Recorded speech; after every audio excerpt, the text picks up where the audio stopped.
somebody homemade throat things.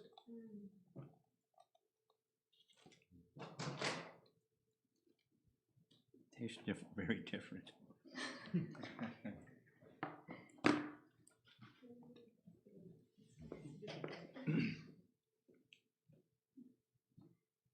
Who made that? Some of the Matajis in the Stonebridge apartments. She helped in the Gita camp last year in the craft projects. So they had to leave India because of. So when she was going, she said, "I want to give this to you." So I kept it. There was a product from your camp. No, she did it on her own. But this one, then she gifted it to me before leaving. But here is, she did very nice projects in the camp. I will show you. This Krishna Balram is here. So I will show you. This also she gifted me. This also she did. This one, this decoration and all.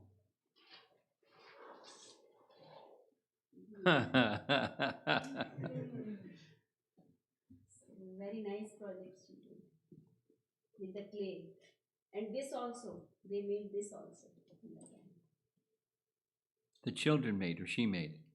Yes, children made. She prepared all this. This one children made. But some kids, it was tough for some kids, but some did it. Then we helped them. You got a creative lady. You got a missing member of your team here. Yeah. But I requested her now. She's in India. So she'll come back for your next summer camp. No, online I said, you send me some ideas. So she said I will send you the ideas for the projects. Okay.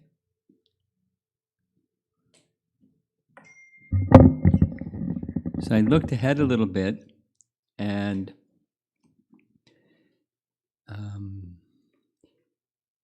Brahma's prayers, we're on text 37 this evening, and Brahma's prayers end with text number 40.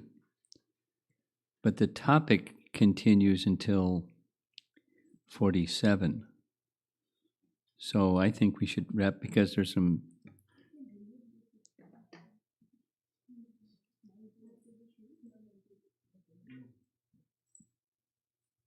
We can go ahead? Everything's okay. I'm looking at the lady of the house back here. I was wondering if slides are to be shown, I can remove this.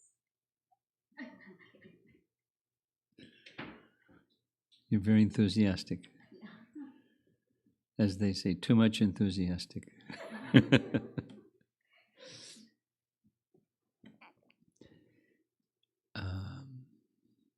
So back to, we'll go ahead with this pastime that may take a number of days to finish. But what we begin, hopefully before I depart, is the next topic. You want to know what the next topic is? No. She said no. No, she only said.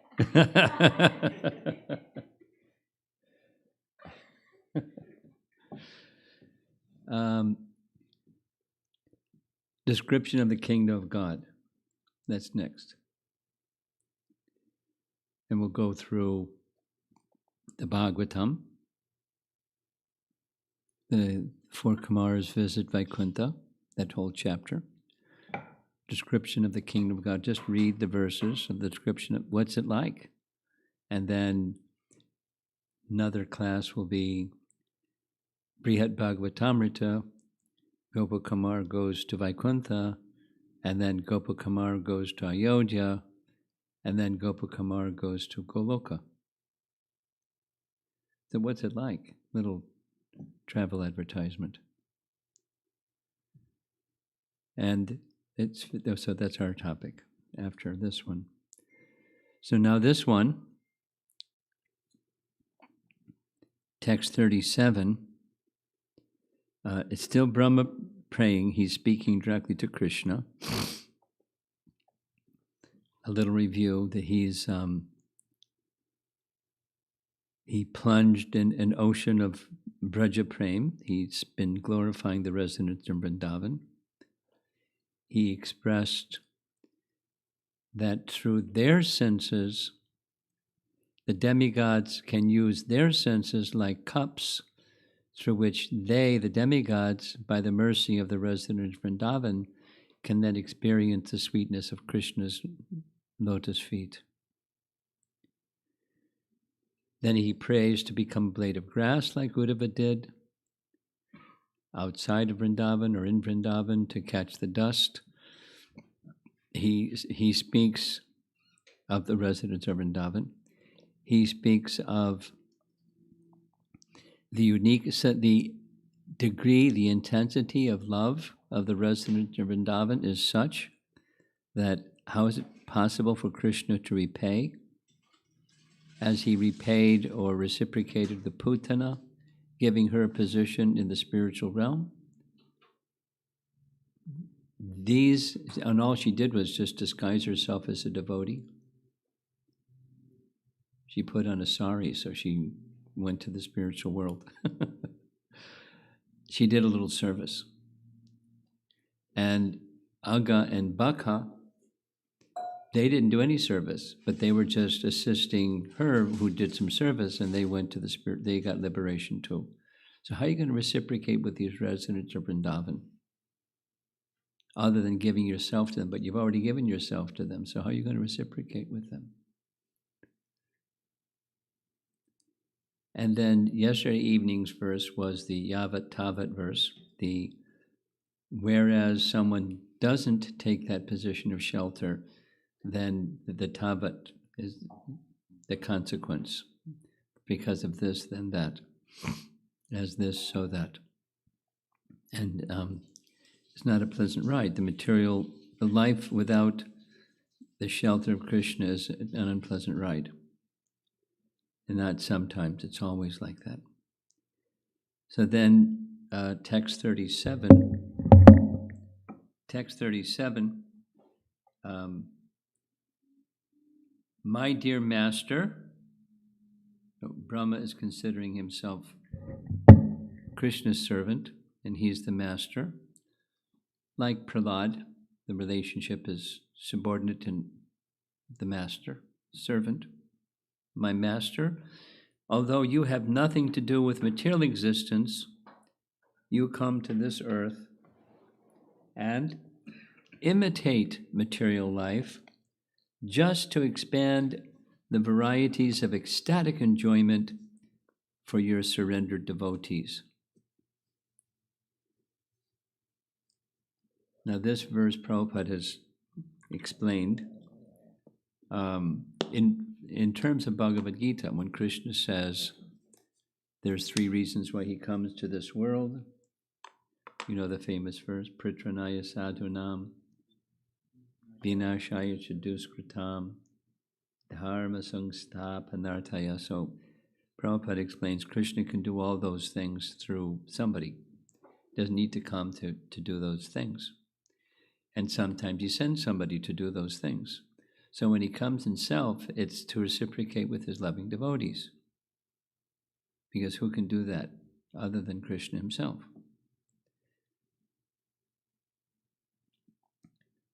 Here's the BBT purport. Srila Vishwanath Chakravarti Thakur points out that just as a lamp does not seem to shine as brightly in sunlight as it does in the shade, or as a diamond does not seem as brilliant on a that's too much. I can bring it closer, but it's too loud. It's ringing back, so I put it a little further away. If you want me to bring it closer, I can bring it closer, but would you rather I do that than you fool with the volume? What would you like? You're the controller, and I'm the servant.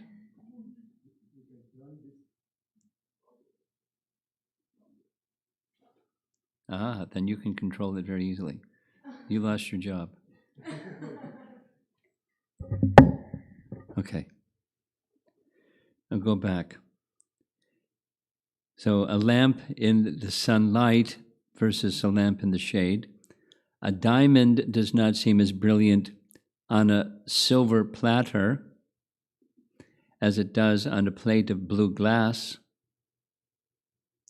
The Lord's pastimes as Govinda do not seem as amazing in the transcendental abode of Vaikuntha as they do within the material realm of Maya. Lord Krishna comes to the earth and acts towards his pure devotees exactly like a devoted son, boyfriend, husband, father, friend, and so on. And within the darkness of material existence, these brilliant, liberated pastimes give unlimited ecstasy to the surrendered devotees of the Lord. Paragraph.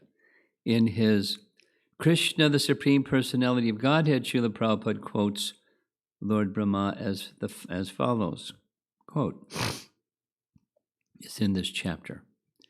I can also understand that your appearance as a small cowherd boy, a child of the cowherd men, is not at all a material activity. You are so much obliged by their affection that you are here to enthuse them with more loving service by your transcendental presence. There is a theme that's repeated several times. Krishna is nobody's son, but Krishna is the son of Yashoda and Nanda. That is, it's a pastime. That which is the source of everything, he who is the source of everything, has no mother and father. But the affection, parental affection, the fountainhead of parental affection is Krishna, the parental affection that exists in the spiritual world. And he comes to this realm to show that parental affection. So he's placed himself, by pastime, in a subordinate role. In a subordinate role. And we know that one of the greatnesses of Krishna is Parthasarathi. He places himself as the taxi driver, the chariot driver, the subordinate inferior position. In Vedic culture, those who are the chariot drivers, they're Shudras. Although they may be, a chariot driver of a king, the position is that of a Shudra, of a king. Although they're on the same chariot. It's just the function is, not just inferior, superior. It's quite menial task, being the chariot driver. But he's the chariot driver of Arjuna because of their relationship. And he likes.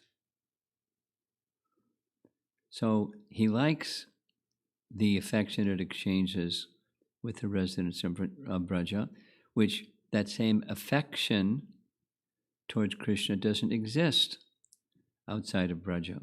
There's no, Narayan becomes the chariot driver of his devotees. In Vaikuntha, it's just, it bounces, it doesn't fit. And then intimacy, and affection, as it increases, he enjoys. He enjoys their affection and reciprocates with their affection in becoming their subordinate, a little boy. Of course, in his pastime, he grows up. But it's not like, anyway, he's like it says here, like as if he's one of us, although he's not. He's subordinate, particularly in Braja. And then after 12 years, he leaves Braja. 13th birthday is outside of Braja. Then he goes to school. So, Vishwanath writes, some think that the Purna Brahma, becomes a son of Braja. Becoming a son in Braja is not real, not absolute, and that those devotees are an illusion. In reply to this, Brahma recites this verse. And then paraphrasing his message, quote, though you are always beyond the material influence, you always are situated within the material world and take up forms and relationships similar to material forms and relationships of sons. But your form and relationships are not false like those of the material fathers and sons. Those forms and relationships, being transcendental, are real and eternal. Though your pastimes are eternal and beyond material influence, they appear similar to material activities. Why do you need to imitate material activities? In order to increase even further the bliss of the devotees, who can then taste from some even further the bliss that the devotees have tasted from some of your pastimes. So I'll read this sentence again. Why have you done like this? In order to increase even further the bliss that the devotees have tasted from some of your pastimes. And continuing to paraphrase. As a lamp appears bright in the darkness but insignificant in the sunlight, or a diamond does not glitter on a white background but appears brilliant against a dark background, the pastimes do not appear so astonishing in Vaikuntha as they do when performed in the material world. Though Braja is spiritual, just as Krishna appears like a mortal person, so Braja also appears like part of the material world. In this place, the pastimes appear most wonderful. We're getting some through Brahma, and then through the explanation of our acharyas, we're getting some illumination about the uniqueness of Krishna's pastimes on earth. There's other references where the pastimes of Krishna on earth are in some features, they're more attractive than his features in Gokula, the spiritual realm, or Goloka in the spiritual realm. One of them that's spoken of is Krishna actually encounters demons. Of course, some people don't like that, but some people think that's really sweet. Or the pastime of birth, which doesn't exist in the spiritual realm, but it exists here. And his pastimes as a small little child. Of course, those pastimes are eternal, but the uniqueness of how Krishna does what he does, how he appears the way that he appears, and so on, there's a sweetness. And the sense of danger of the demons enhances the shelter-taking and sense of dependence upon Krishna. Now, acharyas say, even in the spiritual realm, there's no demons, but there's the bhava, the emotion that, oh, here comes a demon. And there's no demon. But they have that mood, and that shelter-taking is there. But here, Krishna is performing those pastimes. Many of you know, but Bhaktivinoda Thakur has written, those pastimes have a special purpose for sadhakas, like us. It's Krishna helping us to overcome obstacles on our path to Braja Prem. That's his analysis, and it's very detailed. And if we actually do have this summer retreat for the youth, that's going to be the theme. And how that helps in our chanting. Okay, so here's another dimension that is the sweetness, the all-attractiveness of Krishna is enhanced by the backdrop of apparently worldly pastimes in this material world. So here's Jiva Goswami's commentary. What is the purpose of your pastimes? They are to spread intense bliss to the surrendered people, those of Braja, and myself, by sweet pastimes rather than pastimes displaying power. And he gives examples from Scripture. Jiva Goswami. This is from chapter 8 of Canto 10. Chapter 8 of Canto 10 is the chapter that we discussed earlier in this 14th chapter. That's Gargamuni's name-giving ceremony and what he said to Nanda, who is your son. That's the earlier part of chapter 8. And then there's other childhood pastimes of Krishna from that infancy in chapter 8. So here's a quote. Shukadeva speaking, "What pious acts did Nanda perform to cause such affection? And what pious acts did most fortunate Yashoda perform so that the Lord drank from her breast?" Now we understand they didn't, they're not posts. They're not a post that you can achieve by any means. They're eternal associates, but that's his expression. Another is from the same chapter, 8, Canto 10. Great devotees sing of the activities of Krishna in his childhood, which Vasudeva and Devaki could not experience, and which even today destroys the sins of all people. And then going to an yet earlier chapter of 10th Canto, chapter 7. O Lord, hearing about the Lord full of qualities, destroyer of suffering, attractor of the senses, who through his appearance causes pleasure to the ears and great attraction to the mind, destroys all disinterest in the topics and all thirst for material enjoyment, and produces prema for the attractive Lord and friendship with the devotees. Please speak the Lord's pastimes if you think I am qualified. So that these are, the pastimes have all these benefits that are, why does the Lord come and perform these pastimes? For these reasons mentioned. The pastime of Krishna with the people of Vraja are eternal. This was already indicated in verse 32, where the friendship of the Lord is unspecified in time, and followed by the words, greatest bliss, complete and eternal. Verse 33, the same chapter, 31, we're up to 37. 31 is where it starts this plunging into the ocean of prema. 30,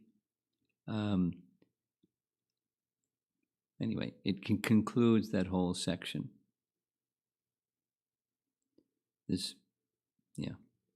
So 33 again indicates that the pastimes are eternal. And giving up Vaikuntha and praying for birth to attain the foot dust of the people of Vraja, and describing the Lord, who is the life of the people of Vraja, sought by the Vedas, again the eternal nature of the pastimes is seen. Not able to repay his debts, the Lord then appears in the world as a sun, over unlimited kalpas of time. Though there are many people filled with attachment and delusion, the material kind, this is no obstacle to the pastimes. Brahma takes as his personal goal of life attainment of the form of Krishna, a cowherd, described in verse 1 of his prayers, related to the people of Braja and to the devotees outside. Brahma fears that some people with material vision will think that the pastimes are material. What can be said?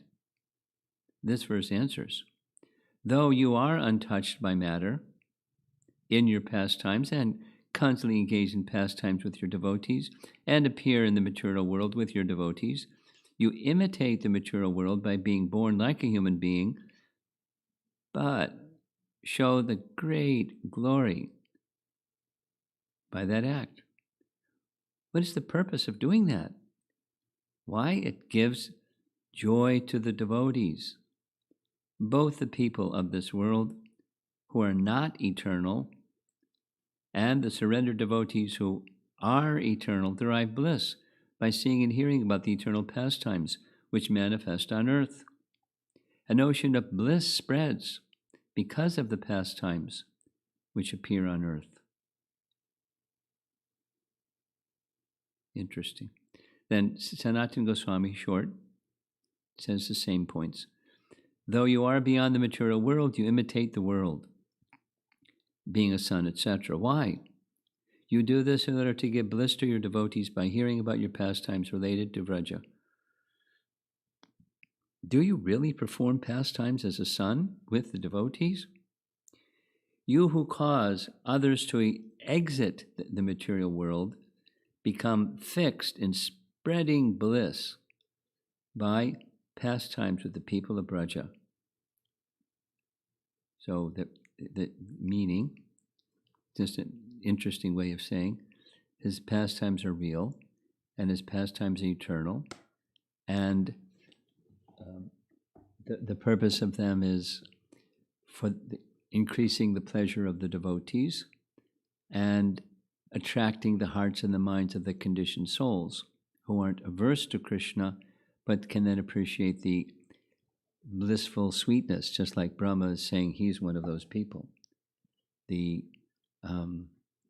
His activity is worldly. I mean, it's super gifted. We're doing something. You go in the kitchen, you cook the sabji, and he goes to his office and creates a universe. So the level of what he does and the level of what we do isn't the same. His capacity is astounding. But one can think of it as material because he's dealing with the material elements and creating something. He's in charge of that creative principle, and he creates something. It's a useful something, but he creates something. So one can look at it as material, and it's not what the residents of Vrindavan are doing. Now, the residents of Vrindavan, one of the verses we heard is they look also material. They're doing household duties and raising children and having occupations and paying taxes to Kamsa, and they're doing seemingly worldly things. But their consciousness is totally absorbed in Krishna consciousness with great affection and great submission and love and happiness. So they're otherworldly beings.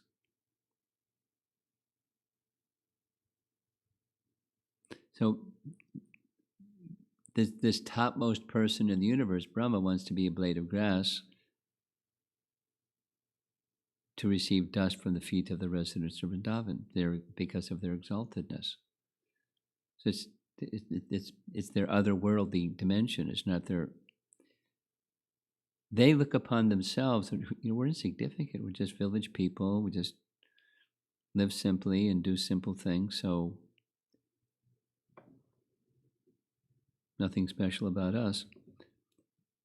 And the special about them is being disclosed in this whole section, starting with 31. Why is it that they're considered so exalted by Brahma and Uddhava and highly learned and highly placed persons? What is it about them?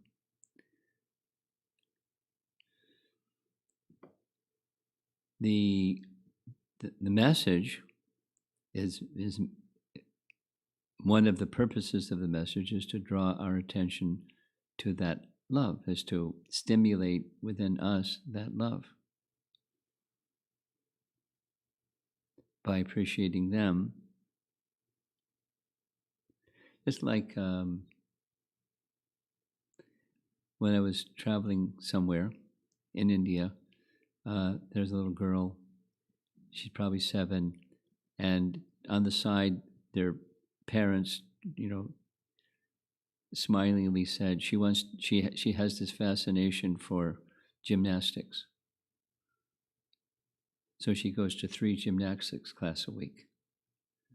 And she's already got a hero, she's emulating. And I forget her name. It's an American girl, Allison something something. I said, why not Simone Biles? Well, she's too much. That's too high. So she's got her other model. But so a little girl's got a role model, and little devotees, it's good to have a role model. And for those who are followers of the Bhagavatam, the residents in Vrindavan are the role model in different rasas, but they're hearing about them. I mean, we don't have videos of, as this little girl has videos of her role model doing gymnastics and practicing and performing and thising and thating, and so they didn't have technology. They just had we have this message of the Bhagavatam. We don't have videos of the Brijvasis living Brijvasi life. We just have this narration. But if we hear with carefully and regularly and become cleansed, it says that the sound vibration draws us there.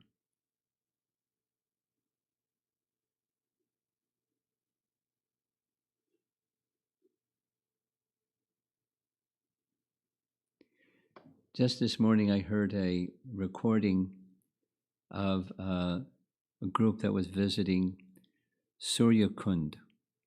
And a few classes ago, we were speaking about the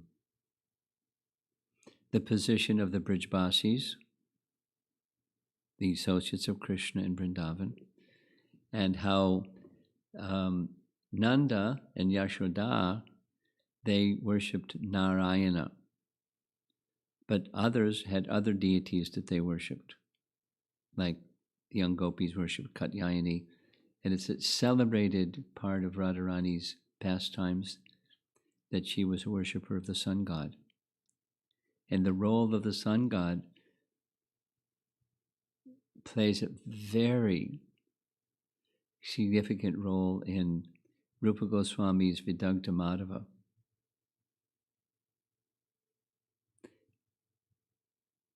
I haven't read it, but some parts of it I'm familiar with. And it starts with Krishna's having departed, and Radha's with the gopis, and they're going mad. They say so many things. And something to the effect, Radha decides to give up her life and plunges into the river Jamuna, and the sun god comes and rescues her and takes her to his abode because she's a worshiper of the sun god.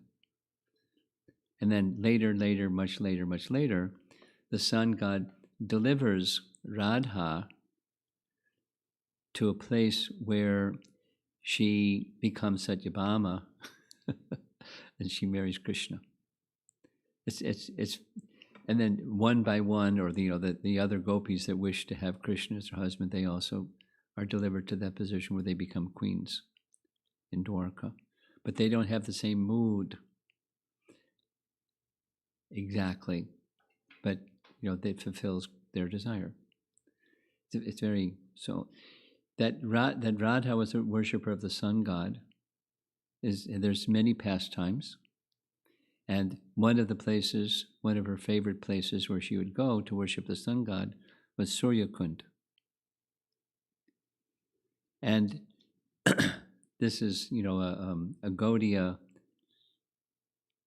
interesting point. Jagannath Das Babaji did his bhajan at Surya Kund. You familiar with that? Jagannath Das Babaji? Jagannath Das Babaji. Anybody here not know who is Jagannath Das Babaji? Radhapriya, you're okay? You know who is Jagannath Das Babaji. You're just absorbed in the pastime. Okay, as long as you're okay.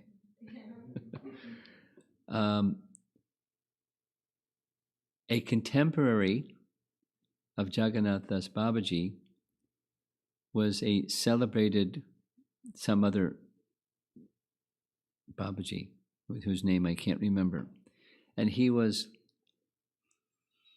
during the time of Rupa Goswami and the 6 Goswamis of Vrindavan, they were, as followers of Lord Chaitanya, they were able to not only see the pastimes of Krishna, but they were able to enter into the pastimes of Krishna through mantra, through sound. We can't do that. We're not there yet. But the potency is there, and we're not cleansed enough to. So many generations later, this one particular Babaji, apparently some also had similar capacity, by meditation. He wasn't from our Gaudiya line, but by meditation, he was able to have experience of Radharani and her worship of the sun god and her devotees, her associates. It's like a very detailed story, but he somehow had this fascination to experience Krishna's pastimes outside Vrindavan, specifically in Dwarka. And in his dreams, Radha would come in his dreams and instruct him to give up this idea 3 times, but he couldn't give up the idea, and so he left. He defied Radha's instruction to him, which came only in a dream, and he was wondering, maybe it's just a dream, maybe it's not. So he went. And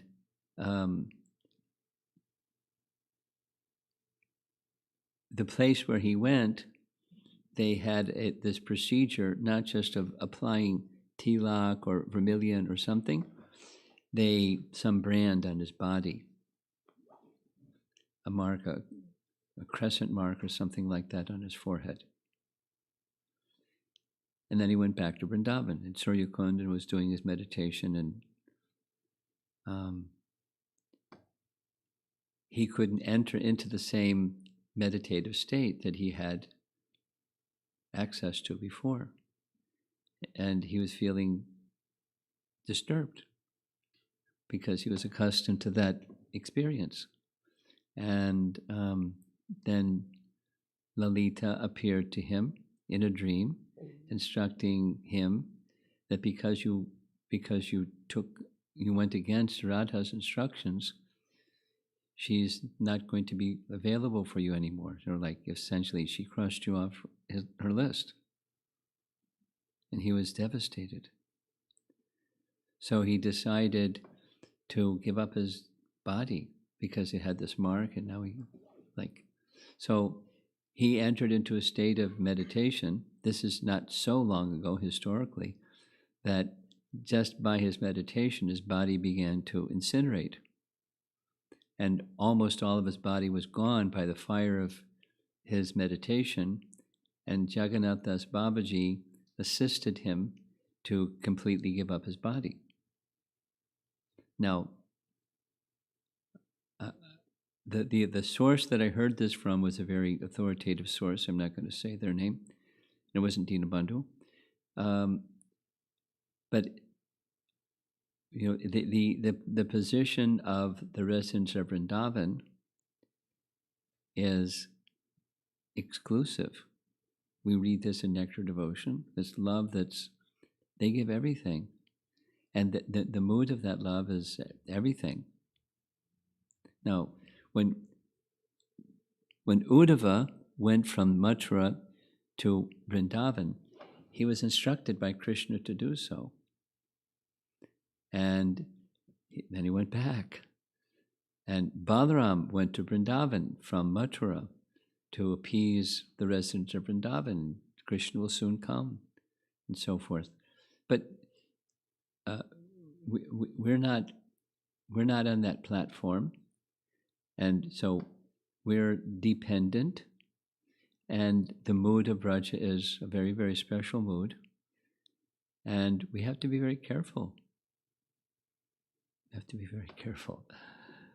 It's a great qualification to get Radharani's mercy, and in the line of Chaitanya Mahaprabhu, we have gotten Radharani's mercy somehow by disciplic succession. The mercy of Chaitanya Mahaprabhu, one gets the mercy of Radharani, right? And by the mercy of Radharani, you get the mercy of Krishna in Braja. And we're very fortunate, and we, recognizing that fortune, don't transgress it. We stay with fidelity to that mercy, and we're small people, and etc., etc., etc. But if we apply ourselves, that mercy will come, just like your attraction for kirtan. That's mercy. And there's lots of people that had no attraction for kirtan, they didn't even know what it was, that now have attraction for kirtan. And not only attraction for kirtan, but attraction for kirtan in the line of disciplic succession from Chaitanya Mahaprabhu. And there's a lot of purification for such recipients of mercy. And then such recipients of mercy in the line of Chaitanya Mahaprabhu have an obligation to somehow, by means suitable, extend that mercy to others.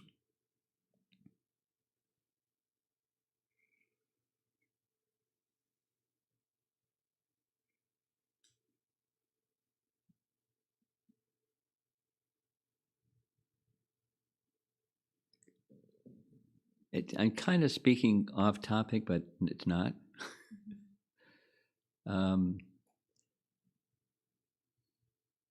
Here's another one. Prabhupada, someone supplied this, a letter from Prabhupada to Shama Dasi, 1968, April or something, 1968. And Prabhupada was saying something to the effect, it'll be sent out to the mailing list, but something to the effect that when I gave you initiation, I accepted you as my eternal daughter, and we are together eternally as father and son, and you make effort to follow the instructions you have received, and you assist in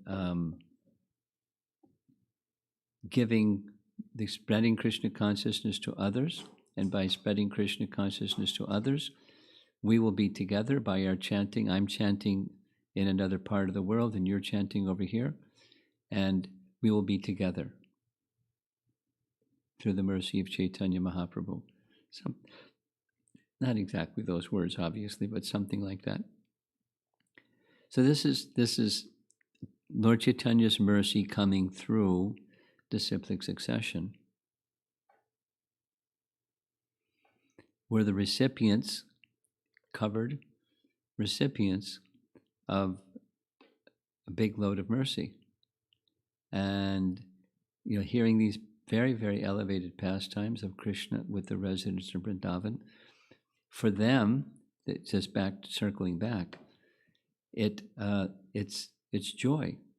He becomes their son, he becomes their lover, he becomes their dear most friend, in a way that others may have a friend or may have a son or whatever, but it's the transcendental experience of the residents of Vrindavan is so attractive for them. He just gives them joy in reciprocation with their indebtedness and their attachment to him. And then for those that aren't residents of Braja, like Brahma and us, it becomes attractive.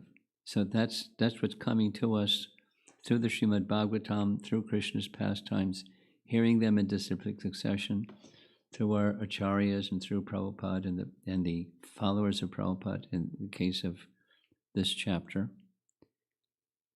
to attract our hearts and their minds to the residents of Vrindavan. It's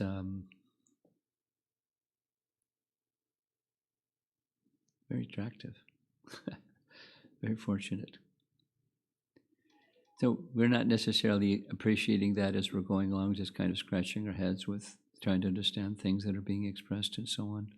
But there's a spiritual potency that awakens transcendental love for Krishna just by hearing these pastimes and the preceding pastimes as well. So let's see if there's some comments or questions here. Yeah. Two questions, Maharaj. First is about this elevated devotee you spoke about, who left his body after going through that meditation and all that. So my question is, once you reach to that level, where he was able to get into the pastimes of Radha and Krishna, and then he kind of fell down, is it really a fall down or? No. No. It's Krishna-centered. But if Radha tells you, don't do something, and you do that something,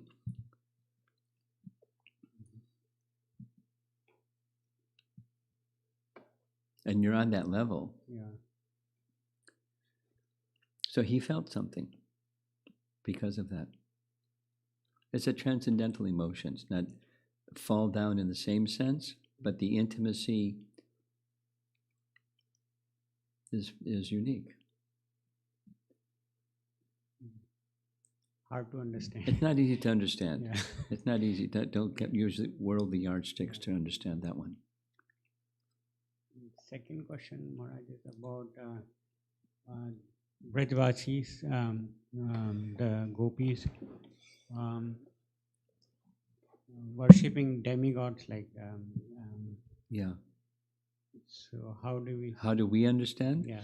Those persons that they're worshipping are not the worldly demigods. That's how we understand. That is to say, everything that's in the demigod realm has its spiritual counterpart. The prototype is in the spiritual realm.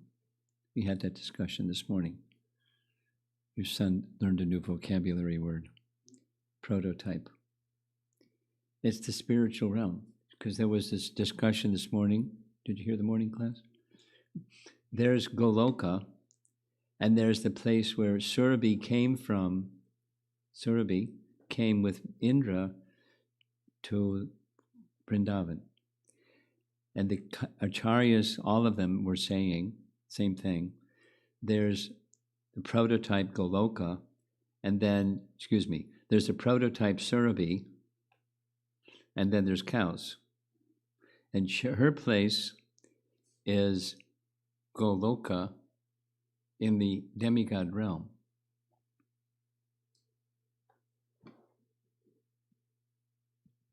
Interesting. So, but there's Surabhi cows in Goloka, and there's a Surabhi cow in her own planet in the demigod realm. I never heard it before, so we're visiting lots of new things in the course of reading our Acharya's comments. So the response is to your question. Their worship, Radharani's worship of the sun god, is not the sun god that the people of this world worship. Like those who chant Gayatri Mantra. Even people that don't have initiation in Gayatri Mantra know what it is. And some people take Gayatri Mantra as worship of the sun god. Impersonalists take it as worship of Brahman. And Vaishnavas take it as worship of Surya Narayan, the deity, the personality of Godhead, who is presiding on the sun planet. Now, A or B, Radharani is worshipping the sun, or Radharani is worshipping the personality of Godhead, like Nanda and Jasoda, they're worshipping Narayana. and they have Krishna as their son.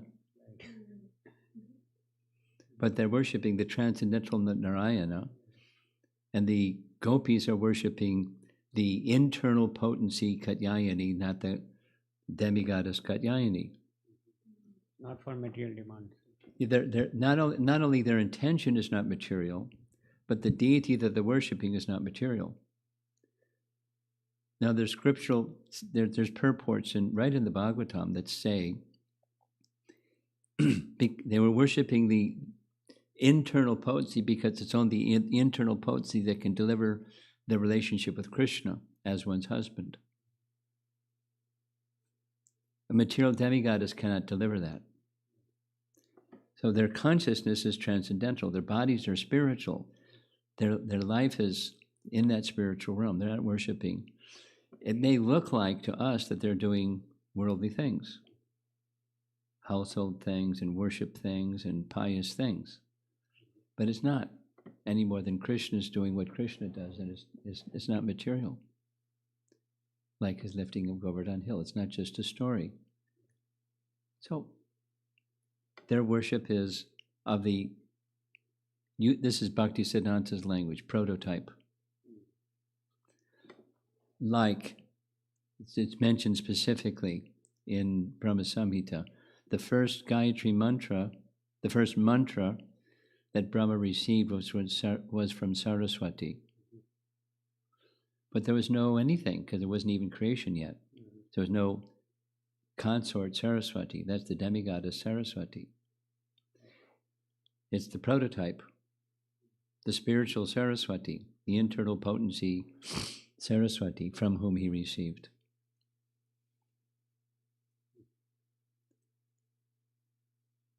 So it's a different lens we have to look at these things with when the associates of Krishna do things. A little mind-bending, huh? Yeah. Because we're used to looking at things with a certain lens, and that you can't use that same lens anymore, because they're in another realm.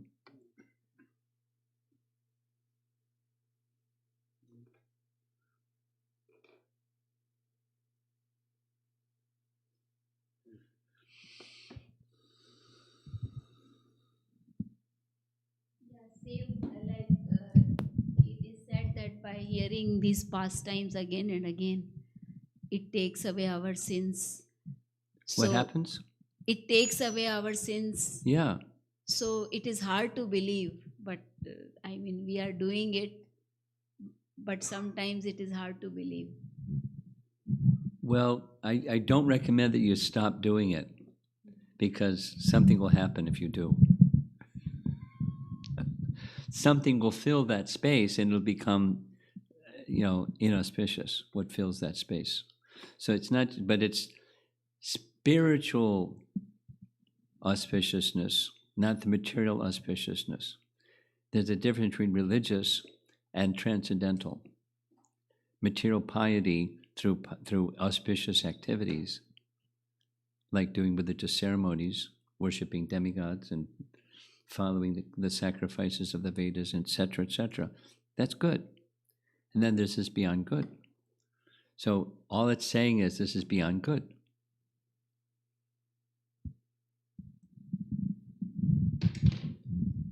I know somebody, this is just a little story, a teenager, well, maybe he was 20 years old, young American fellow.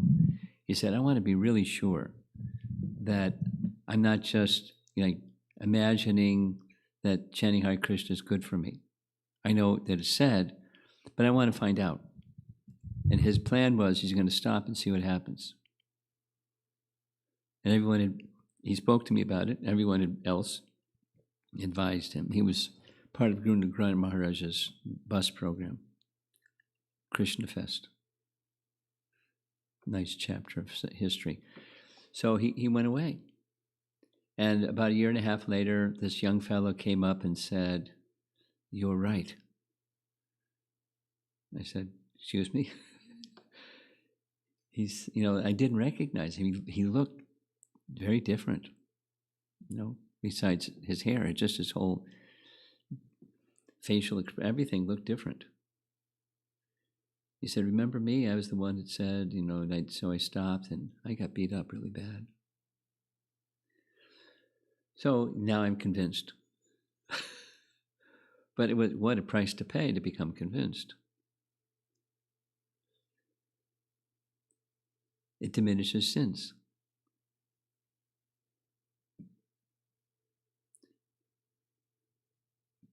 Taking Krishna Prasadam is sanctifying your existence, as opposed to even if you're vegetarian, you're eating sin.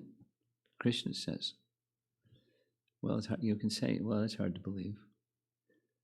But, don't try it otherwise. It's truth. It's coming from that source, and therefore we can accept it, not just notionally.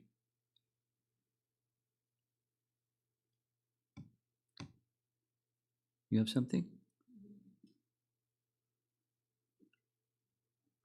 You're going to read the online questions. All right.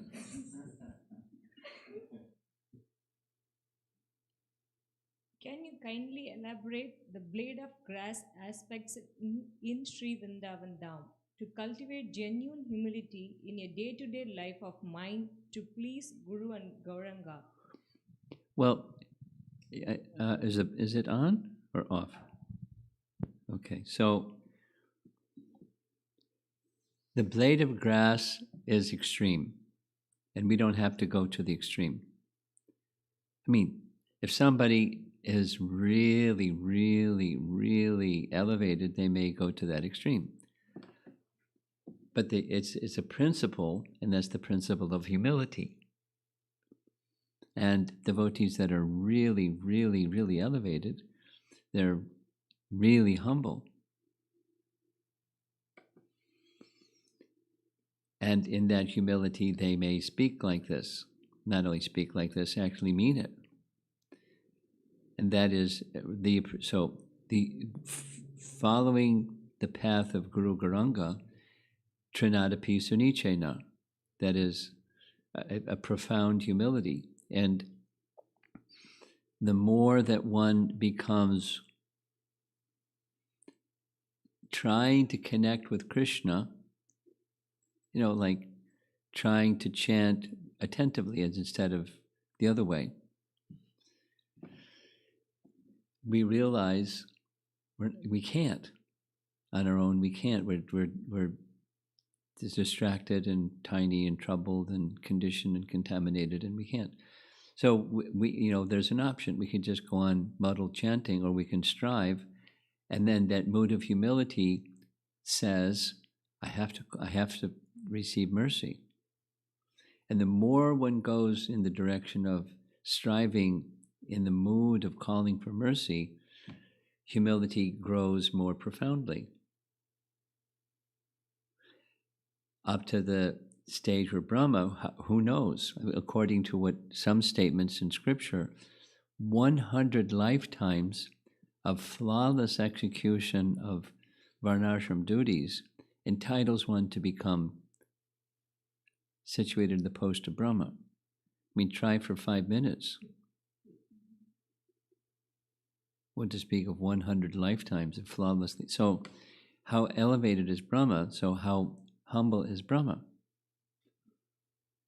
And now he's encountering the residents of Vrindavan and Krishna in Vrindavan, and he's become profoundly humble. And so he's saying blade of grass. So we're not there yet, but it, in principle, there's dedication to, submission to, eager to connect with high reality kind of mood in advancing in spiritual life, which requires humility. The items of knowledge is the first one in the list. Amanitvam. Adambitvam. Without humility, you're not going anywhere spiritually. So then as it grows, it becomes more profound. So that's how we can understand what Brahma is praying for.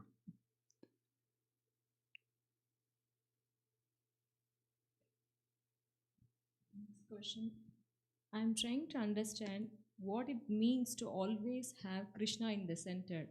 Example, do the cowherd boys never enjoy just playing among themselves? Of course, they enjoy playing among themselves. That's what they do. And Krishna's at the center. So we had a 20-minute discussion on this topic a few lessons ago. So whoever's asking this can go back and listen. But I'll just make a couple of simple statements. Just like the Dhruva topic, it's all about me to it's all about Krishna. And there's a transition to go from it's all about me to all about Krishna. So the cowherd boys, they're enjoying, and there's, boys of this world, they're enjoying playing, and it's all about me. And the cowherd boys, they're playing, and it's all about Krishna. And Shukadeva Goswami marvels, very similar to this one here, that we heard how many pious activities, krita punya punja, this phrase that's from Shukadeva Goswami, how many pious activities these cowherd boys have performed to have Krishna as their friend and play with him. But it's not mundane piety. It's not demigod worship and helping little old ladies across the street and planting trees. It's spiritual piety, spiritual activity, that kind of punya. And how many lifetimes? So there's eternal associates, and there's some that are joining the eternal associates. So there's an eligibility that makes Krishna-centeredness. Same for us.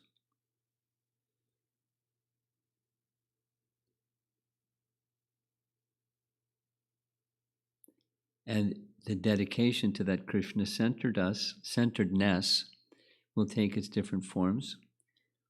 I mean, I'll leave it to your imagination. I've been visiting lots of homes in the past few weeks with this coronavirus thing. And different homes have Krishna-ness in different ways. Like, because of your involvement with the Gita camp and teacher and somebody creative. And some other homes and some other homes and some other homes. But, it's a Krishna-centeredness that different individuals, according to their nature, they're expressing it. And of course, I'm sure also in different degrees of distraction, and different degrees of attraction, and so forth. But Krishna-centeredness it's a cultivation, but we should know that it's totally natural. It's within the soul, and souls are within everything living. Here's a nice plant over here. So that plant is getting a lot of good fortune, although he's just sitting there. Hearing the kirtan and hearing the arti and hearing the Bhagavatam, it's just a plant, or spirit, soul, and plant body. But all kinds of, so, krita punya punja. It's just whether you're believing, having faith in, I'm becoming freed from sinful reaction just by hearing, it's acting. It's acting anyway. And the more we're making conscious choices towards Krishna-centeredness, the more we're going to experience Krishna-centeredness up to this limit of the residents in Vrindavan. They do their things, but the Krishna-centeredness is out of sight, even for Brahma. 100 lifetimes of flawless varnashram duties. And it's for him, they're out of sight. So that there's a cultivation, largely through sound, or starting with sound. That question was asked by Amol Prabhu from Houston. Okay. Thank you.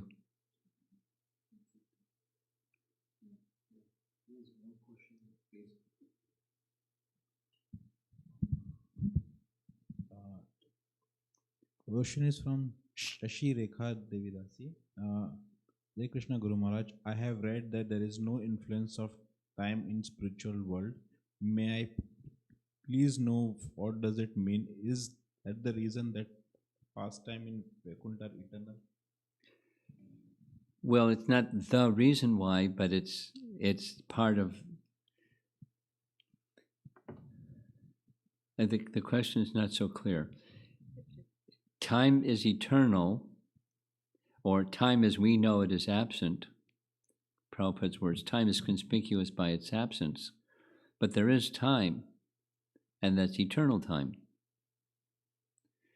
So while time is eternal, it's confusing, or it doesn't fit our material paradigm because time requires, activity or pastimes requires time. Things don't happen without time, just like we're seated here. And it took some time to get seated here, and then we're passing some time together, and then we're going to go somewhere and do something, and that takes time. Time moves matter. So what are events where there's no time? How does eternal time result in activities? Because that sounds like past, present, future. But time is eternal. And the answer is it's Yogamaya flexing her muscles. She's moving things according to the pleasure of Krishna's intentions, and things move, although it's not within time, though it appears to be within time. Because otherwise, how do you have pastimes? I mean, it's the word, pastimes. In eternal time where time doesn't pass. Therefore, it's the internal potency. It's a curious topic. It's a very mind-bending topic. Time is a really fascinating topic.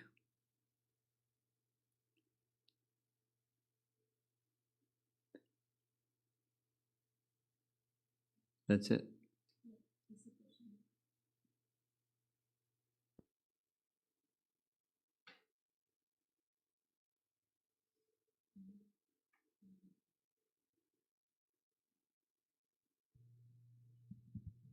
This question is from Amrtakeli Mataji. Who? Amrtakeli Mataji. Okay. You mentioned that Radharani married Krishna as Satyabhama in Dwaraka. I was just curious why we do not have the deities of Lord Krishna with Satyabhama. Though we worship Lord Krishna with Rukmini, it is connected to their moods. Rukmini being in the mood of service and Satyabhama being in an authoritative mood towards Krishna. Oh, well, there's a temple. What's the name of the deities in Chennai? Satyabhama Krishna, isn't it?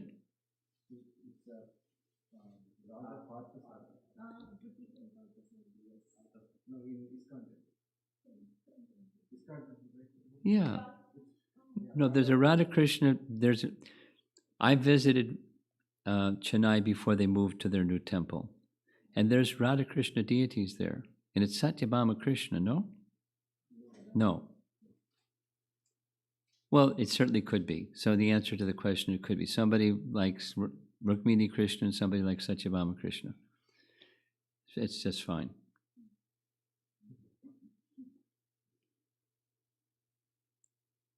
Anything else? You have something? No, it was beautiful. It's no question. Okay. Yeah, one question. What is chanting? We take it very casually because we hear that chanting we can do anyways without having bath, without, wherever we can do. So that by hearing that we take it very casually. But when we read that, I always forget that chapter that when a yogi has to meditate, he has to sit on a kusha grass, or certain mood is to be made to do yoga practices very sincerely. So for chanting also, should we do it in that mood, like very sincerely? And Well, I don't, different persons are different. And although it says what you said it says, it doesn't mean therefore we take it casually. Rather, it can mean to someone that just see how merciful is the holy name. So even, the hippie culture people, they can chant and become purified. They don't have to go through many, because they won't get there. So it's a merciful form of Krishna. And since it's such a merciful form of Krishna, let me surrender myself. So let me qualify myself to get the fullness of that mercy. It can work the opposite way. And and each of us have our natures. Some like rules, some don't like rules. That's okay, chant. Now, the more that one becomes purified, it's not like I sit straighter because I'm rule conscious now. Before I wasn't. But it's more of an awakening of a regard for the object, that it's really, really, really awesome. So let me give my attention more and more.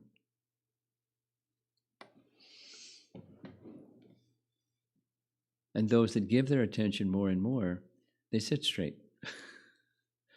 That is, they're more careful about everything. It leads to deity worship, and certainly with deity worship, it's not casual, it's not whether I bathe or not, etc. Om Pavitra Pavitro Pavitro Va. Okay? It leads to that the mercy form of the holy name leads to adherence to a mode of life that's more pure. And that leads to a mode of life that's totally spontaneous. But in the totally spontaneous stage, it doesn't mean one is, wanton and reckless and casual. It just means one isn't bound by those things because one is already. So the residents of Vrindavan, they're on this spontaneous stage for sure, but they're not reckless and wanton. But if Krishna calls, the gopis abandon everything because of that spontaneous mood of love. And he honors. Very difficult. So what can I do to give you? All I can do is your glorious, you have to be satisfied with your own glorious qualities. You know that expression. Okay. Srila Prabhupada ki jai.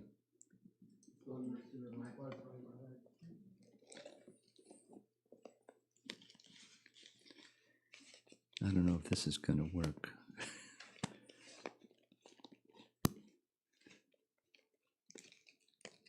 Maharaja, I feel like you had a question.